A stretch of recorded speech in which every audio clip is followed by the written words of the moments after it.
At Ole Miss, Vance made a lot of claims. In this video we will look at 3 of them. Christianity invented human rights, the founders wanted Christianity in government, and Christian civilization is the most moral in history. I went to the Vatican archives, I pulled up papal documents from the 1800s, I checked what Madison and Adams actually wrote. I found papal bulls from 1452, looked at what Protestant reformers said about slavery. Here's what I found. Human rights, the very idea that human beings have rights, are a Christian concept. Vance says Christianity invented human rights and human dignity. This is a common claim in conservative Christian circles, but I checked church documents. In 1832, 56 years after the Declaration of Independence, Pope Gregory XVI publishes Mirari, section 14, exact quote. This shameful font of indifferentism gives rise to the absurd and erroneous proposition which claims that liberty of conscience must be maintained for everyone. The Pope is calling freedom of conscience absurd, but it gets worse. Watch what the Pope said 32 years later. 1864, Pope Pius IX publishes the Syllabus of Errors, a numbered list of 80 modern ideas that are condemned. Error 15, religious freedom. Error 77, ending Catholic-only states. Error 78, allowing other religions to worship publicly. This is 1864. The Catholic Church is officially condemning religious freedom as an error. Maybe that's just the Catholics. What about Protestants? Martin Luther in the 1520s says governments are ordained by God to maintain order. Individual conscience matters for salvation, but not for challenging authority. John Calvin establishes Geneva as a theocracy. In 1553, he burns Michael Servetus at the stake for heresy. For 300 years after the Reformation, Protestant states enforced religious conformity just like Catholic ones. And here's the part nobody mentions.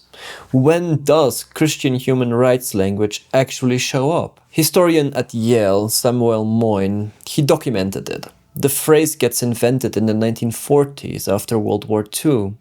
A theologian named Charles Malik, working at the UN, starts claiming Christianity always supported human rights. Moyne shows that's retrofitting. For most of Christian history, the political model was hierarchy. Divine right of kings, church backing monarchy. This is where the story flips. 1965, the Second Vatican Council. Declaration on religious freedom. The Catholic Church reverses its position. It says people have a right to religious liberty. But that is 101 years after condemning it.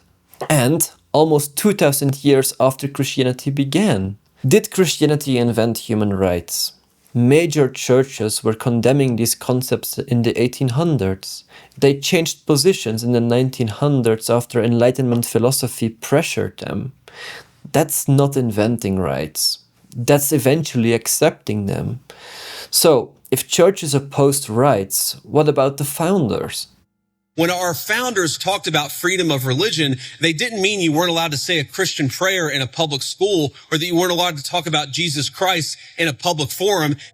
Massachusetts required Protestant leaders. Multiple states had official churches, but the founders completely disagreed on this. Here's what Madison says about 1,500 years of established Christianity. During almost 15 centuries has the legal establishment of Christianity been on trial. What have been its fruits? More or less in all places, pride and indolence in the clergy, ignorance and servility in the laity. In both, superstition, bigotry, and persecution. Madison's whole argument is that Christianity did better without government support. John Adams completely disagreed. He's writing to Jefferson saying Christianity's principles are eternal and immutable. But then in 1797, Adams signs the Treaty of Tripoli. Article 11. The government of the United States is not in any sense founded on the Christian religion. The same guy who praised Christianity signed the treaty saying America isn't founded on it. That's the point. The founders didn't agree, not even with themselves. This isn't consensus, they're actively arguing.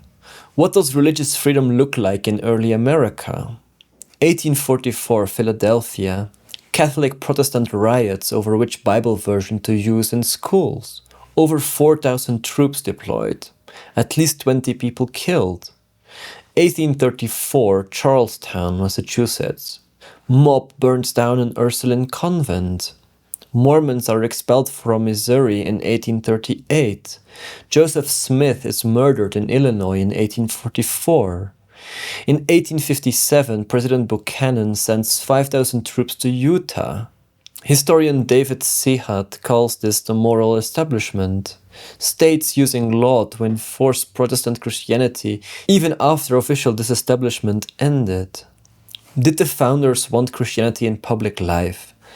Some did, some didn't. They disagreed so fundamentally that while Adams was president, the Senate unanimously ratified a treaty saying America isn't founded on Christianity. The Supreme Court didn't invent separation of church and state. It ended the Protestant establishment that excluded everyone else. Now for the big claim. Is Christian civilization the most moral in history? And I think that the fruits of the Christian faith are the most moral, the most just, and the most prosperous civilization in history. 1452, Pope Nicholas V issues a papal bull called Dum Diversas, addressed to the King of Portugal. Reading directly from the Latin translation, the Pope grants Portugal full and free permission to invade, search out, capture, and subjugate the Saracens and pagans and any unbelievers, and to reduce their persons to perpetual slavery. Perpetual slavery, authorized by the Pope in 1452. 3 years later, in 1455, Romanus Pontifex authorizes the Portuguese slave trade. 1493, Inter Caetera divides the entire New World between Spain and Portugal. Maybe that's just Catholics. What about the Protestants? Martin Luther says rebellion against masters is rebellion against God. Southern Presbyterian theologian James Henley Thornwell in the 1850s says slavery is the condition in which infinite wisdom has been pleased to place them. Catholic and Protestant theologians defended slavery for over thousands of years. What about Christians who weren't enslaved? How did Christian authorities treat people they called heretics? 1487, 2 Catholic inquisitors published the Malleus Maleficarum, the Hammer of Witches. It's a manual, how to identify witches, how to torture them, how to execute them. Church approved. Between 1400 and 1782, European Christian authorities executed an estimated 40,000 to 60,000 people for witchcraft. 80% of them were women. Protestant areas were just as brutal. Scotland executed 4,000, Germany executed 25,000. Martin Luther supported witch hunts. John Calvin presided over witch trials in Geneva. Catholic inquisitors, Protestant reformers, same outcome. The Southern Baptist Convention was founded in 1845 to defend slavery. The Methodist Church split over it in 1844. Presbyterian Church split in 1861. And this matters today because this same argument is now back in school curriculums. Florida's 2023 curriculum standards say enslaved people developed skills which, in some instances, could be applied for their personal benefit. PragerU videos claim Christianity ended slavery, without mentioning the 1,400 years it spent defending it. The country who abolished slavery first in the Americas was Haiti in 1804. They defeated 3 Christian empires trying to keep them enslaved: France, Britain, and Spain. Britain abolishes slavery in 1833, but that's after Haiti. And British abolition came after decades of pressure from Enlightenment thinkers and Quaker activists. Brazil, a Catholic nation, was the last to abolish slavery in the Americas in 1888. Christians were involved in abolition, of course. Wilberforce, Quakers, Many abolitionists were devout Christians, but they were fighting other Christians, using the same Bible. For 1,400 years, the pro-slavery Christians were the majority. The Christian abolitionists were the minority, challenging centuries of church teaching. So, 3 claims checked. Did Christianity invent human rights? Major churches condemned those concepts in the 1800s. They changed positions in the 1900s. That's not inventing rights, that's eventually accepting them. Did the founders want Christianity in government? Madison and Adams completely disagreed. There's no consensus on this. The treaty they ratified says America isn't founded on Christianity. Is Christian civilization the most moral?